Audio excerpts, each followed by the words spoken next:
Ustaz, jadi kan nih fenomena sekarang nih banyak kali. Santai aja dulu Bang, jangan tegang kali, jangan diapakan kali, apa pula nanti ya, gimana Bang? Gini, Mainkan Bang. Kan fenomena sekarang nih pasangan suami istri itu waktu saling mencintai itu Masya Allah Ustaz. Nah, ketika qadarullah bercerai, mereka tuh di luar tuh malah kadang-kadang suka membongkar kartu as satu sama lain. Masya Allah Musta'an. Betul Bang, ini fenomenal yang luar biasa dan tidak hanya di kota Medan Bang. Benar, kalau kita lihat di medsos, ini menimpa banyak orang dan dimanapun.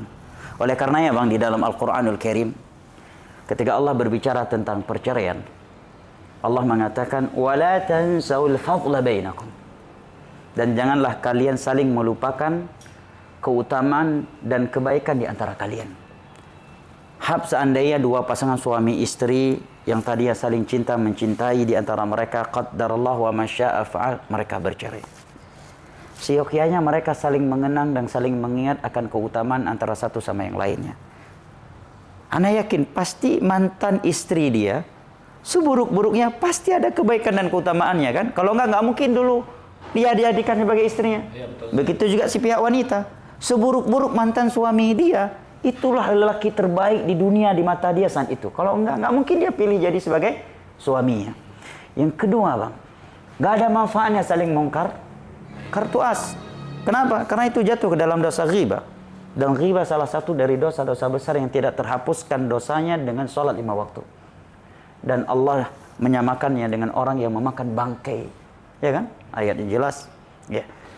Yang berikutnya, ketika seseorang membongkar aib mantannya, apabila mantannya itu sudah adalah ibu kandung dari anak-anaknya, atau kalau dia wanita adalah ayah kandung dari anak-anaknya, secara tidak langsung yang dia permalukan, yang dia bongkar aibnya kan orang tua anak kandungnya sendiri.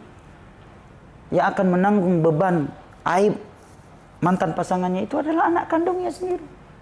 Na'udzubillah min dzalik, misalkan kita dengan istri kita, na'udzubillah, semoga tidak terjadi. Bagaimana mungkin kita ingin menjelekkan seorang wanita yang dari rahim dia anak kita lahir? Ya kan? Begitu juga seorang wanita menjelek-jelekkan mantan suaminya yang anaknya itu Allah ciptakan dari air maninya. Secara tidak langsung dia membunuh mental anaknya sendiri. Kemudian tidak ada manfaatnya. Dan Nabi SAW bersabda, "Man kana yu'minu billahi wal yawmil akhir falyaqul khairan aw liyasmut." Barang siapa yang beriman kepada Allah dan hari akhir, hendaknya dia berkata baik atau diam kan? Nabi SAW juga bersabda, "Min islamin mar'i tarku ma la ya'nih." Bukti bagusnya Islam seseorang itu adalah meninggalkan sesuatu yang tidak bermanfaat. Sekarang apa manfaatnya Bang? Orang curhat masalah atau membongkar aib mantan pasangannya di medsos. Menurut Abang yang lebih duluan hidup di dunia ini daripada kami Bang, apa manfaatnya Bang? Gak ada Bang. Nggak ada. Justru yang ada merugikan dirinya dari sisi agama dan dunia. Dari sisi agama dosa ghibah, ya kan? Dari sisi dunia orang akan menilai, oh ini orang berarti modelnya begini nih. Takut juga awak kalau jadi pasangan dia. Nanti kalau cerai, gua digitiin juga sama dia. Ya kan? Lebih baik saling menutup aib antara satu sama yang lainnya. Saling mengenang kebaikan dan keutamaan di antara kita. Toh itu hanya membuka pintu syaitan. Apalagi dituangkan di medsos Bang.